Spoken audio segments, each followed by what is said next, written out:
Le, Yuk. ada Halloween melakukan promo. Oh ya promo itu ya. Iya, promo. Hmm. Bagaimana pendapat Le? Ini kalau kita bicara dari sisi hukumnya ya, nggak mau dulu melebar kemana-mana. Memang dari segi sensitivitas ini sangat menyinggung ya, karena kenyataannya ada yang tersinggung kan. Itu nggak bisa kita batasi juga ya kan. Jadi memang ini kelalaian juga dari pihak Holy Wings ini dalam menyusun konsep marketing. Dia nggak memikirkan culture dan budaya masyarakat di Indonesia, ya kan? Dia nggak memikirkan apakah nanti dengan adanya promo yang demikian dampaknya bagaimana. Harus kan dipikirkan dulu itu sebelum terjadinya atau sebelum diposting. Kemudian setelah diposting ini rame, kemudian pihak Holy Wings men-take down, dihapusnya postingan itu, kemudian minta maaf. Nah itu udah langkah yang tepat, ya kan? Lebih baik minta maaf, mengakui kesalahan daripada harus berkonfrontasi, berdebat secara hukum. Memang kalau kita mau berdebat secara hukum, pihak Holy Wings misalnya nih, bisa aja pihak Holy Wings membuat jawaban. Misalnya, loh ini kan promo yang kami buat ini ditujukan untuk manusia gitu. Ada tanggalnya dan ada harinya, ada waktunya gitu, dan nama yang tercantum di situ pun juga harus menunjukkan KTP. Nah, yang punya KTP kan manusia, berarti yang hidup di dunia yang bisa datang ke situ. Bukan ada unsur-unsur keagamaan, kan? Karena kita tahu sendiri, yang nama yang ada dalam promo tersebut kalau dikaitkan ke unsur keagamaan itu kan tidak ada di dunia lagi. Bisa aja mungkin Holy Wings berdalih seperti itu untuk mengelakkan dari sisi hukumnya gitu kan, kalau kita bicara hukumnya gitu bisa saja. Apalagi kita tahu di situ ada Pak Paris ya, ahli hukum. Mungkin bisa saja, cuman kembali lagi bukan langkah yang tepat kalau dia ingin membela diri dengan cara-cara seperti itu. Ini masyarakat sudah ada yang marah lah kita bilang dengan promo yang dilakukan Holy Wings. Ya udah, langkah yang tepat. Pihak Holy Wings kemudian membuat pernyataan maaf, ya kan? Menetapkan beberapa tersangka. Yang menetapkan kan bukan Holy Wings yang menetapkan. Oh, kepolisian ya? Iya dong. Nah di situ nanti ada celah juga. Kenapa cuma 6 orang ini tersangkanya? Gitu kan? Memang sudah ada proses hukum yang dilakukan oleh pihak Polres Jakarta Selatan. Nah, terhadap divisinya lah kita bilang itu ya, bagian yang bertanggung jawab terhadap promo, marketing, desain segala macam itu ada 6 orang. Nah jadi untuk respon dari pihak Holy Wings ya, satu dia langsung menghapus, kedua dia langsung membuat pernyataan maaf, ini sudah langkah yang baik. Kemudian Pak Paris juga udah berkunjung, ya kan? Kemana? Sowan dia minta maaf, ya kan? Ke tokoh-tokoh yang dihormati, ya itu juga sudah langkah yang bagus daripada harus beradu argumentasi, ya kan? Nah kemudian sudah ada 6 orang tersangka yang ditetapkan oleh pihak Polres. Nah ini nanti kan kita kaji lagi secara hukumnya apakah sudah tepat. Oke. Pertanyaan terakhir, bisa nggak Holy Wings ditutup? Nah kembali lagi kayak tadi aku bilang, ini kan sudah ada 6 orang tersangka. 6 orang tersangka ini kan rata-rata pihak karyawan. Kalau kita bicara hukum ya, dalam undang-undang PT lah dulu kita bilang 40/2007. Yang bertanggung jawab di dalam maupun luar pengadilan siapa? Direksi, ya kan? Atau direktur. Itu undang-undang PT. Kemudian dipertegas lagi terkait kekosongan hukum ini oleh Mahkamah Agung, ada permanya nomor 13 tahun 2016 tentang tata cara menangani tindak pidana korporasi. Jadi di situ apa yang dimaksud tindak pidana korporasi? Jadi tindak pidana yang dilakukan oleh korporasi. Jadi walaupun karyawan yang melakukan, tapi kalau dia melakukan itu untuk dan atas nama korporasi, itu merupakan tanggung jawab dari direksi. Gitu. Dalam hal ini kalau kita lihat, nggak mungkin dong sepihak karyawannya. Kalau itu udah nggak mungkin lah. Nanti dikaji lagi melalui proses penyidikan oleh kepolisian. Bagaimana proses ini sehingga terbit di posting. Sekarang gini logikanya, ini ada minuman. Minuman ini punya siapa? Punya perusahaan. Kalau Lai bekerja sebagai karyawan, berani Lai ngasih ini gratis? Enggak lah. Enggak berani kan? Kalau Lai kasih gratis ini tanpa persetujuan dari pihak perusahaan, kena lah. Bisa dipecat Lai. Rugi dong, pandai-pandaian kau katanya kan? Nah, jadi terkait minuman yang ditawarkan itu gratis untuk atas nama ini, itu pasti sudah melalui proses tahapan-tahapan, misalnya ide, kan, pengambilan keputusan, eksekusi, dan akhirnya tayang. Ini semua sudah ada prosesnya. Tiap divisi ini saling berkaitan.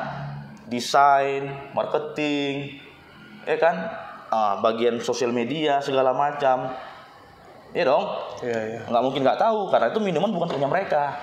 Kecuali minuman tadi punya mereka sendiri, pandai-pandaian lah istilahnya. Boleh. Nah, jadi ini sebenarnya, dan ini diposting di akun resmi Holy Wings. Jadi pertanggungjawabannya sebenarnya di Holy Wings. Gitu. Kalau kita bicara pertanggungjawaban hukum, bukan dia perorangan karyawan. Nah, kecuali dia memang bertindak sendiri, bukan untuk dengan atas nama perusahaan. Ini kan dia bertindak melakukan itu untuk dan atas nama perusahaan. Dan kalau seandainya promo tersebut terjadi, keuntungan yang diperoleh dari promo itu untuk siapa? Perusahaan. Untuk perusahaan, bukan untuk dia pribadi kan. Nah, berbeda misalnya katakanlah di suatu perbankan ada tellernya atau customer service-nya atau pihak banknya yang diam-diam menggelapkan uang nasabah. Kalau itu memang pertanggungjawaban pribadi si pelaku, bukan si korporasi. Nah, gitu dia. Nah, jadi kalau kita bicara ini pertanggungjawaban korporasi lah seandainya nanti. Kan pasal yang sekarang yang lagi diduga ditersangkakan kan, satu tentang penistaan agama 156 KUHP. Kemudian pasal 28 ya Undang-Undang ITE kan, ujaran kebencian yang tentang sarah dan segala macam yang menimbulkan perpecahan. Maka kita harus lihat dulu subjek hukum. Subjek hukum dalam hukum pidana, ya kan? Kalau kita menggunakan KUHP, di KUHP itu subjek hukumnya itu hanya manusia. Tidak mengenal subjek hukum sebagai badan hukum di KUHP. Nah, tapi dengan perkembangan zaman banyak undang-undang kemudian yang terbit itu memasukkan badan hukum sebagai subjek hukum. Dapat dimintai pertanggungjawaban secara pidana. Makanya ada namanya pidana korporasi. Nah, di Undang-Undang ITE, kita lihat tuh pasal 1 angka 21-nya, orang adalah orang perorangan, terus masuk badan hukum di situ. Berarti subjek hukum dalam Undang-Undang ITE termasuk badan hukum. Subjek hukum dalam KUHP manusia. Berarti kalau ingin menjerat Holy Wings secara korporasi, subjek hukumnya itu dengan Undang-Undang ITE, nggak bisa penistaan agamanya. Di pasal 156 tidak bisa dikenakan ke Holy Wings. Tapi kalau untuk Undang-Undang ITE-nya bisa, karena unsur subjek hukumnya tadi dalam Undang-Undang ITE itu termasuk badan hukum. Dalam hal ini perusahaan Holy Wings tadi lah kan, bisa dikenakan itu. Nah, apakah dampaknya kemudian sampai ke penutupan? Nah, kita kembali lagi. Pidana pokok untuk korporasi itu berupa denda. Pidana tambahannya tadi itu bisa sampai berupa pembubaran korporasi, pencabutan izin dan sebagainya. Nah, jadi apakah dengan kejadian ini Holy Wings pasti ditutup? Belum tentu. Tergantung nanti bagaimana hasil penyelidikan oleh kepolisian.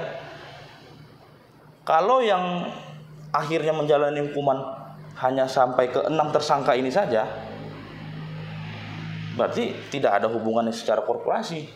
Berarti dalam hal ini korporasinya tidak ada kesalahan. Yang salah hanya individunya, karyawannya. Berarti korporasi tidak bisa dihukum berupa pencabutan izin, pembubaran, nggak bisa dihukum.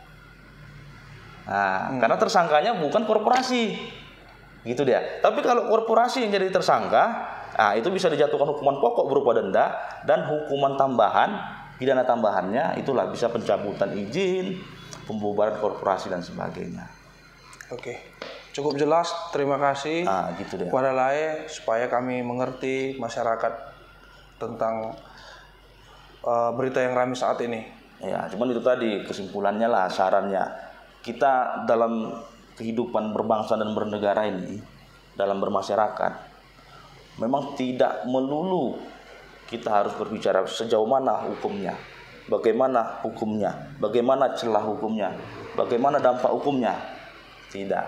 Kita harus lebih jauh lagi menggali bagaimana dampak sosiologis, culture, budaya dalam berbangsa dan bernegara kita. Nggak melulu bagaimana hukumnya. Oke, hukum nggak kena. Tapi kalau ternyata melukai dan mencederai hati masyarakat, jangan dong dilakukan. Ya kan? Nah, ini jadi pelajaran juga kepada siapapun. Ya kan? Apapun itu yang ingin dilakukan, tolong jangan dicampur adukkan, jangan dikaitkan, jangan membawa embel-embel yang ada hubungannya dengan agama. Jangan, ya kan? Karena ini sensitif. Nah, makanya tadi aku bilang di awal, langkah Holy Wings meminta maaf itu sudah tepat daripada dia beradu konfrontir secara hukum. Gitu ya. Jadi itulah saran dari kita lah kepada seluruh elemen bangsa. Ya kan, supaya lebih menjaga lagi persatuan dan kesatuan. Caranya bagaimana? Sama-sama lah kita menjaga diri, sama-sama kita jangan sampai kita mengeluarkan tutur kata, jangan sampai kita mengeluarkan apapun itu, memposting apapun itu yang berkaitan dengan unsur-unsur keagamaan. Karena itu sangat mencederai hati masyarakat kita. Nah, jadi itu saja yang mungkin kita sampaikan. Oke, terima kasih Lai buat informasi dan pengetahuan dari Lai. Oke, mereka. Oke, mereka.